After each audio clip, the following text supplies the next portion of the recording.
हो गया सर। सुप्रभात बच्चों। तो हम लोग आगे बढ़े इससे पहले आप अपना अटेंडेंस बना लें।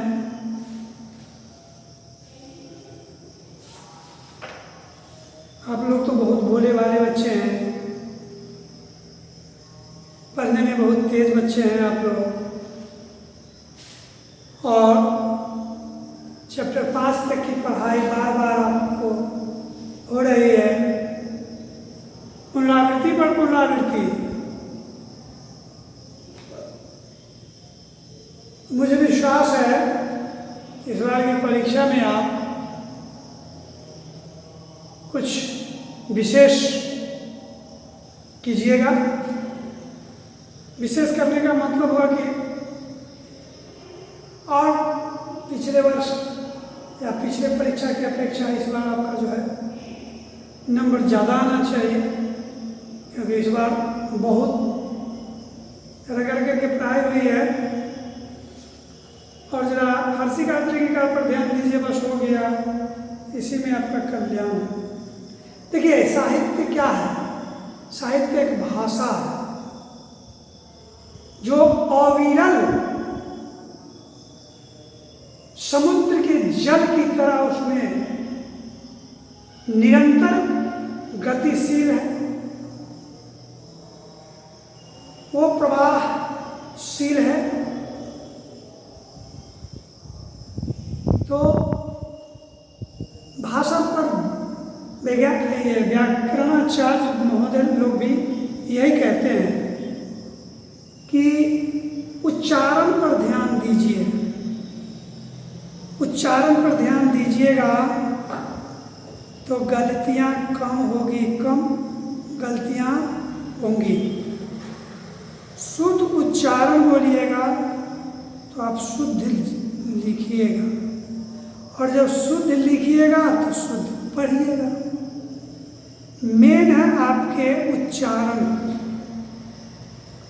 अब बॉय है, देखो दो गो है ब, एक है ब, एक है व।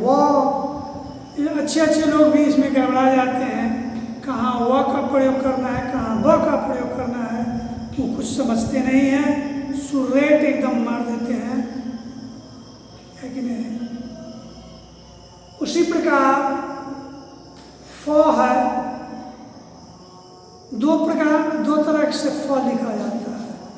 एक फ, एक फ। फ के नीचे जो बुंदका आता है तो वो फ हुआ। ऐसे वर्णमाला को जब आप बहुत ही गहराई से देखिएगा, पढ़िएगा, तो आपको हर चीज़ की जानकारी आपको हो जाएगी। लेकिन लोग बातचीत के दौरान बहुत सी अशुद्धियाँ का भी प्रयोग कर देते हैं। उनके वाणी में बहुत से अशुद्ध उच्चारण भी हो जाते हैं, और जब अशुद्ध उच्चारण हो जाते हैं तो आप उसी चीज़ को अगर लिखिएगा, कोई भी टीचर आपको अगर डिक्टेशन लिखवाता है तो पहले तो उस टीचर को शुद्ध हिंदी आना चाहिए। आपके डिक्टेशन की जितनी भी पंक्तियां हैं उसका उच्चारण बिल्कुल शुद्ध होना चाहिए। वो शुद्ध बोलेंगे तब ना आप शुद्ध लिखिएगा। वो शुद्ध बोले ही नहीं और तब कान पकड़ के ऐंठ देंगे, कहेंगे चट्टा कहीं का।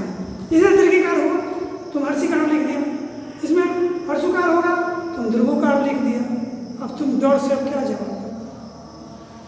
खुद गुरुए जी जब उच्चारण नहीं सही करेंगे तो चेला जी कहाँ से सीख पाएंगे? इसीलिए ये भाषा है। भाषा में उच्चारण का बहुत बड़ा अहमियत होता है, वैल्यू होता है।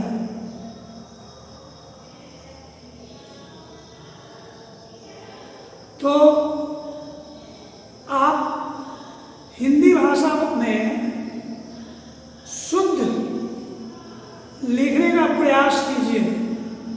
शुद्ध लिखने आ गया, हिंदी आपको आ गई, फिर हिंदी में कुछ नहीं। जब शुद्ध आपको लिखने आ गया, इसका मतलब आप विवेकी हैं, आप में विवेक है, ज्ञान है उस चीज को समझने की, जिस चीज के कारण आप शुद्ध शब्द का प्रयोग किए, शुद्ध उच्चारण बोले, शुद्ध लिखे। तो जब आपके पास इतना विवेक हो सकता है तो क्या व्याकरण में समास, संधि, अलंकार और छंद पढ़ करके समझने की क्षमता नहीं होगी? बिल्कुल होगी। आप सब चीज पढ़ लें, पूरा व्याकरण आपका खत्म हो जाए, लेकिन आपकी अशुद्धियां आपके व्यक्तित्व पर बहुत गहरा प्रभाव छोड़ देगा। इसलिए मैं बार बार कहता हूं कि दूसरे से भी बात कीजिए शुद्ध हिंदी शब्द में, पढ़िए भी, उच्चारण भी कीजिए शुद्ध, लिखिए भी शुद्ध। आप व्याकरण की किताब में उलट करके देखिएगा, अशुद्ध शब्द को शुद्ध करके और लिखा गया है। अच्छे अच्छे लोग उस अशुद्ध शब्द को ही लिखते हैं या बोलचाल की भाषा में उसका ही प्रयोग करते हैं। तो फिर कैसे होगा? आप ऐसी गलती ना करें, इसके लिए थोड़ी मेहनत की आवश्यकता होगी। और व्याकरण का उस चैप्टर को जरूर देखिए जिसमें अशुद्ध शब्द को शुद्ध बना करके लिखा गया है।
ब्रह्मदत्त का शंकर जो मैंने आपको पढ़ाया था, इससे यह बहुत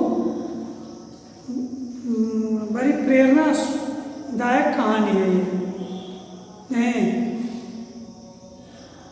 ये बनारस की बात है। ब्रह्मदत्त नाम का एक राजा था, वह दूरदर्शी भी था, सहृदय भी था, न्यायप्रिय भी था, प्रजा के सुख दुख का पूरा ख्याल करता था। प्रजा उनसे बहुत खुश रहा करती थी और उनके गुणों का बखान किया करता था। लेकिन राजा को वैसे व्यक्ति की तलाश थी जो व्यक्ति इनके अंदर के अवगुण को उजागर कर दे, क्योंकि ऐसा कहा गया है कि मानव में अगर सब गुण ही हो जाए,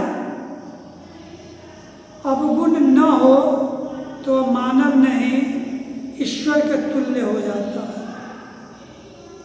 तो आपको तो मानव बन के आए हैं पृथ्वी पर, अब तो मानव हैं, कुछ न कुछ तो हर व्यक्ति में कमी होती ही है, अवगुण होता ही है।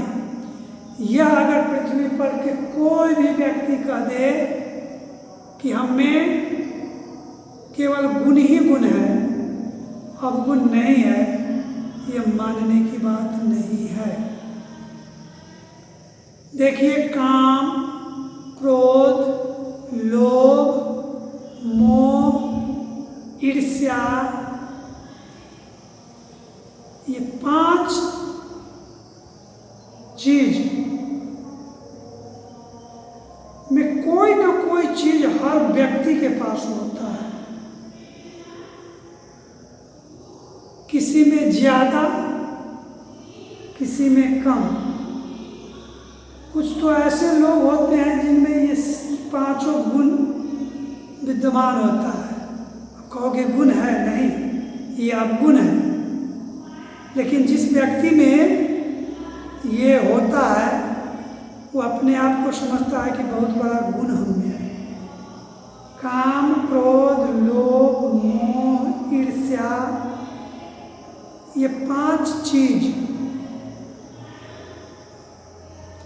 हर कोई व्यक्ति में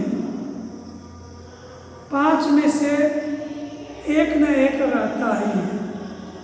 अगर ये 5 से वो मुक्त है तो वह मानव नहीं कहलाने योग्य है, तो वह देवता कहलाने की योग्य, देवता की श्रेणी में है। तब वह तुम्हारे बीच में नहीं रहेगा। ये भी राजा था, ये भी सोचा कि सब तो मेरा गुणगान ही करता है। बहुत से लोग तो डर से भी गुणगान करते हैं राजा महाराजाओं का, लेकिन ये चाह रहे थे हकीकत कि हमें गुण है तो कुछ न कुछ तो अब गुण होगा ही। लेकिन हम इतना चारों ओर जाते हैं, एक भी शख्स मुझे ऐसा नहीं मिला जो मेरे अंदर के अवगुण को कह सके, और उसी की तलाश में वे भटकने लगे। भटकते भटकते कहाँ कहाँ चले गए।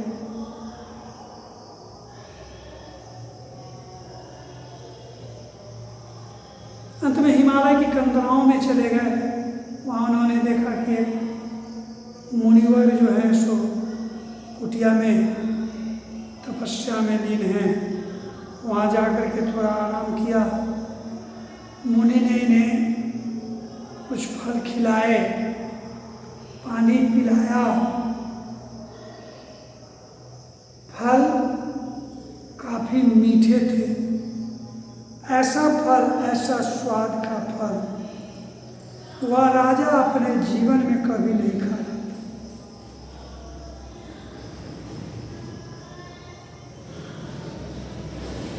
बोले बात,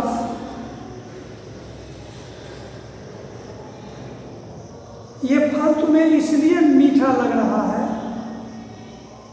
इसलिए अद्भुत गुण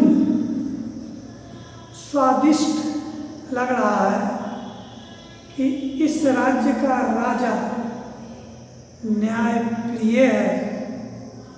राजा न्यायप्रिय है, प्रजा की भलाई का पूरा ख्याल रखता है, इसीलिए उसी के राज्य में ये फल है। तो ये मीठ क्यों नहीं होगा? इसमें अद्भुत स्वादिष्ट क्यों नहीं होगा? ये कहा कि ठीक है।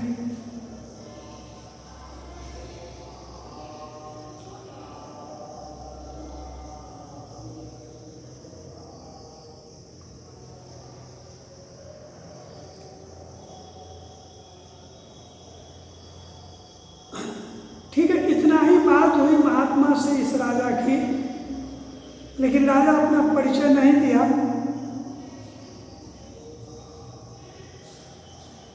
है ना? राजा पुनः अपना राज बाद अगले दिन कुछ जानबूझ करके अधर्म का काम किया, है ना। अन्यायपूर्ण वार्तालाप अपने प्रजाओं के साथ करने लगा, है ना। और पुनः आश्रम में गया, आज पुनः उसे पानी मिली और फल मिला। ये फल जो थे कड़वे थे, बिल्कुल स्वाद नहीं था, स्वादहीन था। तो मुनि ने कहा